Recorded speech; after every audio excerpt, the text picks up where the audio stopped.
ನಮಸ್ಕಾರ ವೀಕ್ಷಕರೇ, ಬೆಂಗಳೂರು ನ್ಯೂಸ್ 9ಗೆ ಸ್ವಾಗತ. ನಾನು ನೇಹಾ ನಾಟಕರ್. ಇಂದಿನ ಸುದ್ದಿಯ ವಿವರಗಳು.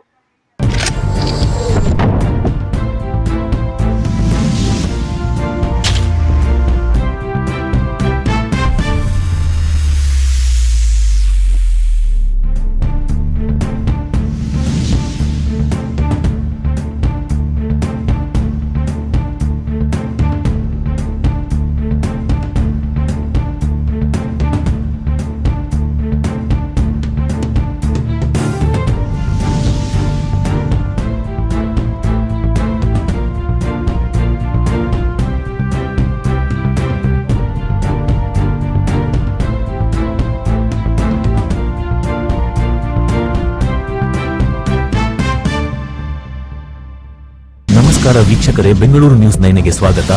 ಅಖಿಲ ಭಾರತೀಯ ವಿದ್ಯಾರ್ಥಿ ಪರಿಷತ್ ಭಾಲ್ಕಿ ಶಾಖೆಯು ಜಮ್ಮು ಮತ್ತು ಕಾಶ್ಮೀರದ ಪಹಲ್ಗಾಮ್ನಲ್ಲಿ ಪ್ರವಾಸಿಗರ ಮೇಲೆ ನಡೆದಿರುವ ಉಗ್ರರ ಹೇಡಿತನದ ಗುಂಡಿನ ದಾಳಿಯನ್ನು ತೀವ್ರವಾಗಿ ಖಂಡಿಸಿದೆ. ವಿದ್ಯಾರ್ಥಿ ಪರಿಷತ್ ಹೇಳುವಂತೆ ಜಮ್ಮು ಮತ್ತು ಕಾಶ್ಮೀರ ಭಾರತದ ಅವಿಭಾಜ್ಯ ಅಂಗವಾಗಿದ್ದು, ಭಯೋತ್ಪಾದಕರು ಅಲ್ಲಿನ ಶಾಂತಿಗೆ ಹಾಗೂ ಭಾರತದ ಏಕತೆಗೆ ದೊಡ್ಡ ಸವಾಲಾಗಿ ಪರಿಣಮಿಸುತ್ತಿದ್ದಾರೆ. ಪ್ರವಾಸಿಗರು, ವಲಸೆ ಕಾರ್ಮಿಕರು ಮತ್ತು ಮಾರುಕಟ್ಟೆಗಳ ಮೇಲೆ ನಡೆಯುತ್ತಿರುವ ಸರಣಿ ದಾಳಿಗಳು ಕಾಶ್ಮೀರದ ಸ್ಥಿರತೆಗೆ ತೊಂದರೆ ತಂದಿವೆ ಎಂಬುದು ಸ್ಪಷ್ಟವಾಗಿದೆ. ಭಾಲ್ಕಿಯ ಎಬಿವಿಪಿ ಶಾಖೆಯು ಮಾನ್ಯ ಗೃಹ ಮಂತ್ರಿಗಳಿಗೆ ಮನವಿ ಸಲ್ಲಿಸಿ ಉಗ್ರರ ವಿರುದ್ಧ ತಕ್ಷಣ ಕಠಿಣ ಕ್ರಮ ಕೈಗೊಳ್ಳಬೇಕೆಂದು ಆಗ್ರಹಿಸಿದೆ. ಶಾಂತಿಯನ್ನು ಸ್ಥಾಪಿಸಲು ಹಾಗೂ ಪ್ರತ್ಯೇಕವಾದದ ಮನಸ್ಥಿತಿಗೆ ತಕ್ಕ ಉತ್ತರ ನೀಡಲು ಕೇಂದ್ರ ಸರ್ಕಾರ ತಕ್ಷಣ ಕ್ರಮ ಕೈಗೊಳ್ಳಬೇಕೆಂದು ಎಬಿವಿಪಿ ಒತ್ತಾಯಿಸುತ್ತಿದೆ. ಈ ಉಗ್ರದಾಳಿಯಲ್ಲಿ ಗಾಯಗೊಂಡವರಿಗೆ ಚಿಕಿತ್ಸೆ ದೊರೆಯಲಿ ಎಂಬೆಂಬ ಪ್ರಾರ್ಥನೆಯ ಜೊತೆಗೆ ತಮ್ಮ ಪ್ರಾಣ ತ್ಯಾಗ ಮಾಡಿದವರ ಕುಟುಂಬಗಳಿಗೆ ವಿದ್ಯಾರ್ಥಿ ಪರಿಷತ್ ಗಂಭೀರ ಸಂತಾಪವನ್ನು ತಿಳಿಸಿದೆ.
ಭಾರತ್ ಮಾತಾ ಕಿ ಜೈ. ಇಸ್ಲಾಮಿಕ್ ಉಗ್ರ ಸಂಘಟನೆಗಳ ಧಿಕ್ಕಾರ, ಇಸ್ಲಾಮಿಕ್ ಉಗ್ರ ಸಂಘಟನೆಗಳ ಧಿಕ್ಕಾರ,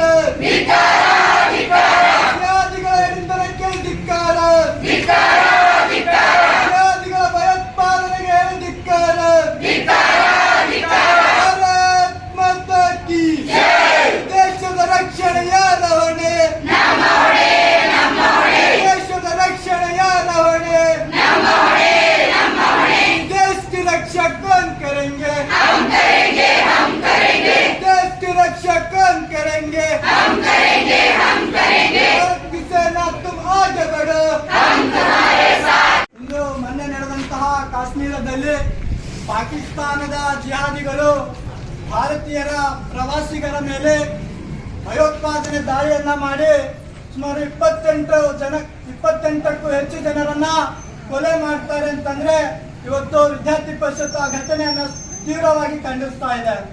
ಸ್ನೇಹಿತರೆ, ಇವತ್ತು ನಾವೆಲ್ಲ ವಿಚಾರ ಮಾಡಬೇಕಾಗಿದೆ. ನಮ್ಮ ಭಾರತ ದೇಶದ ಒಳಗಡೆ ನುಗ್ಗಿ ನಮ್ಮ ದೇಶದ ಸಾರ್ವಜನಿಕರ ಮೇಲೆ ಭಯೋತ್ಪಾದನೆ ದಾಳಿಯನ್ನ ಮಾಡಿ ಸುಮಾರು 28ಕ್ಕೂ ಜನರ ಒಂದು ಪ್ರಾಣವನ್ನ ತಗೊಳ್ತಾ ಇದ್ದಾರೆ ಅಂತಂದ್ರೆ ಇವತ್ತಿಗೂ ಕೂಡ ನಾವು ಮನೆಯಲ್ಲಿ ನಿದ್ದೆ ಮಾಡ್ತಕ್ಕಂಥ ಪರಿಸ್ಥಿತಿಯಲ್ಲಿ ಕುಂತು ನೋಡ್ತಾ ಇದ್ದೀವಿ. ನಮ್ಮ ದೇಶದ ಪರಿಸ್ಥಿತಿ ಯಾವ ರೀತಿಯಾಗಿದೆ ಅಂತಂದ್ರೆ ಎಲ್ಲಿ ಯಾವ ಘಟನೆಯನ್ನು ನಡೆದರೂ ಕೂಡ ಇವತ್ತು ನಾವು ಯಾವುದೇ ರೀತಿಯಾದ ಚಿಂತೆ ಮಾಡ್ತಕ್ಕಂಥ ಪರಿಸ್ಥಿತಿಯಲ್ಲಿಲ್ಲ. ಆದ್ರೆ ನಾವು ಮಾಡ್ತಕ್ಕಂಥ ಆಕ್ರೋಶ ಯಾವ ರೀತಿಯಾಗಿರ್ಬೇಕು, ನಮ್ಮ ದೇಶದ ಯುವಕರಾಗಿ ನಾವು ವಿದೇಶಿಗಳ ಟೆರರಿಸ್ಟ್ಗಳ ಒಂದು ತಲೆಗಳನ್ನ ತೆಗಿತೀವಿ. ನಮ್ಮ ದೇಶದ 28 ಜನರನ್ನು ತಲೆಗಳನ್ನ ತಗೊಂಡೋಗಿದ್ದೀರಿ, ಆದ್ರೆ ನಾವು 200ಕ್ಕೂ ಹೆಚ್ಚು ತಲೆಗಳನ್ನ ತಗೊಂಡ್ ಬರ್ತೀವಿ ಅಂತಕ್ಕಂಥ ಒಂದು ಆಕ್ರೋಶವನ್ನು ಇವತ್ತು ವ್ಯಕ್ತಪಡಿಸಬೇಕಾಗಿದೆ. ಇವತ್ತು ವಿದ್ಯಾರ್ಥಿ ಪರಿಷತ್ನ ಕಾರ್ಯಕರ್ತರಾಗಿ ಇವತ್ತು ಒಂದು ಚಾಲೆಂಜ್ ಅನ್ನ ಮಾಡ್ತೇವೆ. ಈ ಭಾರತದ ಸೇನೆ, ನಮ್ಮ ದೇಶದ ಸೈನಿಕರು ಇವತ್ತು ಪಾಕಿಸ್ತಾನಕ್ಕೆ ಒಂದು ಭಯವನ್ನ ಹುಟ್ಟಿಸ್ತಾರೆ. ಪಾಕಿಸ್ತಾನದ ಜಿಹಾದಿಗಳಿಗೆ, ಟೆರರಿಸ್ಟ್ಗಳಿಗೆ ಸುಮಾರು 200ಕ್ಕೂ ಹೆಚ್ಚು ತಲೆಗಳನ್ನು ಉದುರಿಸ್ತಕ್ಕಂಥ ಕೆಲಸ ಮಾಡ್ತಾರೆ ಅಂತಕ್ಕಂಥ ಭರವಸೆ ಕೂಡ ನಮಗಿದೆ. ಯಾಕೆಂದ್ರೆ ನಮ್ಮ ದೇಶದ ಸೈನಿಕರ ಮೇಲೆ ನಮ್ಗೆ ಅಷ್ಟೊಂದು ಭರವಸೆ ಇದೆ. ಪಾಕಿಸ್ತಾನಕ್ಕೆ ತಕ್ಕ ಉತ್ತರವನ್ನ ನೀಡುತ್ತೆ ಭಾರತ. ಕೇಂದ್ರದ ಗೃಹ ಮಂತ್ರಿಗಳು ಹಾಗೂ ಪ್ರಧಾನಮಂತ್ರಿಗಳು ಪಾಕಿಸ್ತಾನಕ್ಕೆ ಕೊಡ್ತಕ್ಕಂಥ ಉತ್ತರ ಯಾವ ರೀತಿಯಾಗಿರುತ್ತೆ ಅಂತಂದ್ರೆ, ಮುಂದೆ ಅವರ ಪೀಳಿಗೆ ಭಾರತದ ಇತಿಹಾಸವನ್ನ ನೋಡಿದಾಗ ಭಾರತವನ್ನ ಕೆಣಕಿ ಇನ್ನೊಂದು ಸಾರಿ ಭಾರತವನ್ನ ಕೆಣಕಬೇಕಾದ್ರೆ 100 ಬಾರಿ ಯೋಚನೆ ಮಾಡಬೇಕು. ಭಯದ ಉದಾಹರಣೆ ಇವತ್ತು ಜಗತ್ತಿನ ಮುಂದೆ ಬರುತ್ತೆ ಅಂತಕ್ಕಂಥ ನಂಬಿಕೆ ನಮಗಿದೆ. ಈ ಒಂದು ಅಖಿಲ ಭಾರತೀಯ ವಿದ್ಯಾರ್ಥಿ ಪರಿಷತ್ ವತಿಯಿಂದ ಈ ಒಂದು ಪ್ರತಿಭಟನೆ ಇವತ್ತು ವಿದ್ಯಾರ್ಥಿ ಪರಿಷತ್ ಕಡೆಯಿಂದ ತಹಸೀಲ್ದಾರರ ಮುಖಾಂತರ ಮಾನ್ಯ ಗೃಹ ಮಂತ್ರಿಗಳಿಗೆ ಒಂದು ಮನವಿ ಪತ್ರವನ್ನು ಕೊಡ್ತಾ ಇದ್ದೇವೆ. ಈ ಒಂದು ಪ್ರತಿಭಟನೆಯಲ್ಲಿ ಭಾಗವಹಿಸುವಂತ ತಮ್ಮೆಲ್ಲರಿಗೂ ಹಾಗೂ ಪೊಲೀಸ್ ಅಧಿಕಾರಿಗಳು ಹಾಗೂ ಮಧ್ಯಮ ವರ್ಗದವರಿಗೂ ಕೂಡ ಧನ್ಯವಾದಗಳನ್ನು ಹೇಳುತ್ತಾ ಈ ಒಂದು ಪ್ರತಿಭಟನೆ ಮನವಿ ಪತ್ರವನ್ನು ಕೊಡುತ್ತೇವೆ. ಧನ್ಯವಾದ. ನಾವು ಯಾವುದೇ ಸಮುದಾಯದ ವಿರುದ್ಧ ಮಾತಾಡೋದಕ್ಕೆ ಇಲ್ಲಿ ಸೇರ್ಕೊಂಡಿಲ್ಲ, ಅಥವಾ ನಾವು ಯಾವುದೇ ನಮ್ಮ ಪಕ್ಕದಲ್ಲಿರ್ತಕ್ಕಂಥ ಇಸ್ಲಾಮಿಕ್ ಅನ್ಯಾಯಿಗಳನ್ನ ವಿರೋಧ ಮಾಡುವಂತದ್ದು ನಮ್ಮ ಕರ್ತವ್ಯ ಅಲ್ಲ. ಆದ್ರೆ ಇಸ್ಲಾಮಿಕ್ ಅನ್ಯಾಯಿಗಳಾಗಿ ಪಾಕಿಸ್ತಾನವನ್ನು ಬೆಂಬಲಿಸುವಂತಹ ಹೇಡಿಗಳು ಯಾರಿದ್ರು ಅವರನ್ನ ಖಂಡಿತವಾಗ್ಲೂ ವಿರೋಧ ಮಾಡ್ತೀವಿ. ಇಸ್ಲಾಮಿಕ್ ಅನ್ಯಾಯಿಗಳಾಗಿ ಇಸ್ಲಾಮಿಕ್ ವಿಚಾರಗಳನ್ನು ಒಪ್ಕೊಳ್ಳಿ ನಾವು ಯಾವುದಕ್ಕೂ ತಿರಸ್ಕಾರವನ್ನು ಮಾಡೋದಿಲ್ಲ. ಇಸ್ಲಾಮಿಕ್ ವಿಚಾರದ ಅಡಿಯಲ್ಲಿ ನೀವೇನಾದ್ರೂ ಭಾರತವನ್ನ ವಿರೋಧ ಮಾಡಿದ್ರೆ, ಹಿಂದೂ ಸನಾತನ ಸಂಸ್ಕೃತಿಯನ್ನ ವಿರೋಧ ಮಾಡಿದ್ರೆ ನಟ್ಟು ರಸ್ತೆಯಲ್ಲಿ ಅಡ್ಡಡ್ಡಾಗಿ ಸೀಡ್ತೀವಿ ಅನ್ನುವಂತ ಮಾತ್ರ ನೆನ್ಪಿಟ್ಕೊಳ್ಬೇಕಾಗಿದೆ. ಯಾಕೆ ಭಾರತದ ಸಂಸ್ಕೃತಿಯನ್ನ, ಭಾರತದ ಅಸ್ಮಿತೆಯನ್ನ, ಭಾರತದ ಶಕ್ತಿಯನ್ನ ಯಾರನ್ನು ಪ್ರಶ್ನೆ ಮಾಡುವ ಅವಶ್ಯಕತೆ ನಮಗಿಲ್ಲ. ಯಾಕಂದ್ರೆ ಸಂಘಟಿತ ಭಾರತದಲ್ಲಿ ಬದುಕ್ತಾ ಇದ್ದೀವಿ. ಹಾಗಾಗಿ ಇಲ್ಲಿ ಸೇರಿರ್ತಕ್ಕಂಥ ವಿದ್ಯಾರ್ಥಿಗಳು ನೀವೆಲ್ಲರೂ ಕೂಡ ಒಂದು ಹ್ಯಾಶ್ ಟ್ಯಾಗ್ ಅನ್ನ ಪ್ರಾರಂಭ ಮಾಡಬೇಕಾಗಿದೆ.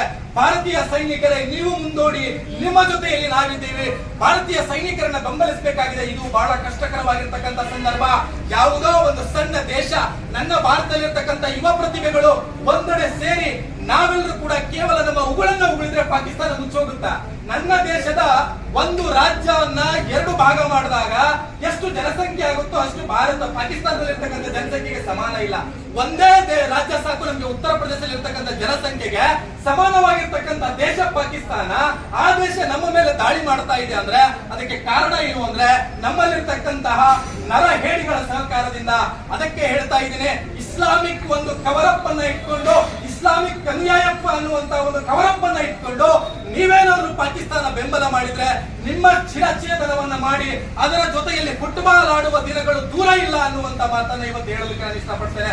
ಹಾಗಾಗಿ ನಾವೆಲ್ಲರೂ ಕೂಡ ಭಾರತದ ಪ್ರಧಾನಿಗಳು, ಭಾರತದ ಗೃಹ ಮಂತ್ರಿಗಳು, ಭಾರತದ ರಕ್ಷಣಾ ಮಂತ್ರಿಗಳು ಯಾವುದೇ ನಿರ್ಣಯವನ್ನು ತೆಗೆದುಕೊಳ್ಳಿ, ಅದರ ಜೊತೆಯಲ್ಲಿ ಪ್ರತಿಯೊಬ್ಬ ವಿದ್ಯಾರ್ಥಿಯೂ ಕೂಡ ಇದ್ದಾನೆ ಅನ್ನುವಂತಹ ಮಾತನ್ನ ನಾನು ಹೇಳೋದಕ್ಕೆ ಇಷ್ಟಪಡ್ತೇನೆ. ನೀವೆಲ್ಲರೂ ಕೂಡ ಇವತ್ತು ವಿದ್ಯಾರ್ಥಿ ಸಂಘಟನೆಯ ಕಾರ್ಯಕರ್ತರಾಗಿ, ವಿದ್ಯಾರ್ಥಿ ಸಂಘಟನೆ ಬೆಂಬಲಿಸುವಂತಹ ವಿದ್ಯಾರ್ಥಿಗಳಾಗಿ ನೀವು ಕೂಡ ಇವತ್ತು ಭಾರತದ ಪರವಾಗಿ ನಿಲ್ಲಬೇಕಾಗಿದೆ. ಭಾರತದ ಕಷ್ಟಕರವಾಗಿರ್ತಕ್ಕಂಥ ಸಂದರ್ಭಗಳಲ್ಲಿ ನಮ್ಮ ಓದಿನ ಜೊತೆಯಲ್ಲಿ ಯಾವ ರೀತಿಯಲ್ಲಿ ಸ್ವಾತಂತ್ರ್ಯ ಸಂಗ್ರಾಮದಲ್ಲಿ ಭಾಗವಹಿಸುವಂತಹ ಸಂದರ್ಭದಲ್ಲಿ ಕಾಲೇಜು ವಿದ್ಯಾರ್ಥಿ ಜೀವನವನ್ನು ತಿರಸ್ಕಾರ ಮಾಡಿ ಸ್ವಾತಂತ್ರ್ಯಕ್ಕೋಸ್ಕರ ಹೋರಾಡಿರ್ತಕ್ಕಂಥ ಮಹಾನುಭಾವರ ಪುಟಗಳನ್ನು ಓದ್ತೀವೋ ಹಾಗೆ ನಿಮ್ಮ ವಿಚಾರಗಳನ್ನು ಕೂಡ ಪುಟಗಳನ್ನು ಓದುವ ರೀತಿಯಲ್ಲಿ ಭಾರತದ ಸೈನಿಕರನ್ನ ಬೆಂಬಲಿಸುವಂತಹ ದಿನಗಳನ್ನು ನಾವೆಲ್ಲರೂ ಕೂಡ ನೋಡಬೇಕಾಗಿದೆ.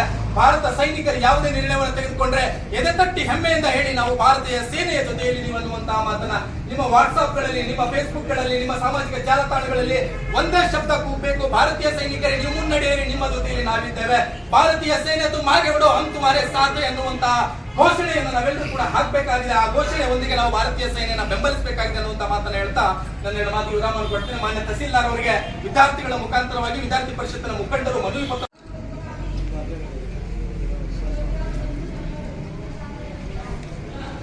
ಪರಿಷತ್ ಭಾರತೀಯ ಶಾಖೆ ಮಾನ್ಯ ಗೃಹ ಮಂತ್ರಿಗಳು ಭಾರತ ಸರ್ಕಾರದ ಮಾನ್ಯ ತಹಸೀಲ್ದಾರ್ ಜಿಲ್ಲಾಧಿಕಾರಿಗಳು ಭಾರತೀಯವರ ಮುಖಾಂತರ ವಿಷಯ ಕಾಶ್ಮೀರದಲ್ಲಿ ಪ್ರವಾಸಿಗರ ಮೇಲೆ ನಡೆದಿರುವ ಭಯೋತ್ಪಾದಕರ ದಾಳಿಯನ್ನು ಎಬಿವಿಪಿ ಅತ್ಯಂತ ತೀವ್ರವಾಗಿ ಖಂಡಿಸುತ್ತದೆ. ಮಾನ್ಯರೇ, ಜಮ್ಮು ಕಾಶ್ಮೀರ ಪಹಲ್ಗಾಮ್ನಲ್ಲಿ ಪ್ರವಾಸಿಗರ ಮೇಲೆ ನಡೆದಿರುವ ಉಗ್ರರ ಹೇಡಿತನದ ಗುಂಡಿನ ದಾಳಿ ಕೃತ್ಯವನ್ನು ಎಬಿವಿಪಿ ತೀವ್ರವಾಗಿ ಖಂಡಿಸುತ್ತದೆ. ಜಮ್ಮು ಮತ್ತು ಕಾಶ್ಮೀರ ಭಾರತದ ಅವಿಭಾಜ್ಯವೆಂಬುದು ಸರ್ವಕಾಲಿಕ ಸತ್ಯ. ಅಲ್ಲಿನ ಪ್ರತ್ಯೇಕವಾದ ಮನಸ್ಥಿತಿಯನ್ನು ಬದಲಾಯಿಸಲು ಹಾಗೂ ಜನಜೀವನ ಸ್ಥಿತಿಗಳನ್ನು ಸ್ಥಿರಗೊಳಿಸಿ ಶಾಂತಿಯುತ ಕಾಶ್ಮೀರವೆಂಬುದನ್ನು ಖಚಿತಪಡಿಸಿಕೊಳ್ಳಲು ಕೇಂದ್ರ ಸರ್ಕಾರ ಈಗಾಗಲೇ ಸಾಕಷ್ಟು ಕ್ರಮಗಳನ್ನು ತೆಗೆದುಕೊಂಡಿರುತ್ತದೆ. ಆದರೂ ಅಲ್ಲಿನ ಭಯೋತ್ಪಾದಕರ ನುಸುಳುಕೋರರ ಹಾವಳಿ ತಡೆಗಟ್ಟಲು ಸಾಧ್ಯವಾಗಿಲ್ಲ. ಇತ್ತೀಚೆಗೆ ವಲಸೆ ಕಾರ್ಮಿಕರ ಮೇಲಿನ ದಾಳಿಗಳು, ಮಾರುಕಟ್ಟೆಗಳಲ್ಲಿ ದಾಳಿಗಳು ಹಾಗೂ ದಿನಾಂಕ 22/4/2025 ನಡೆದಿರುವ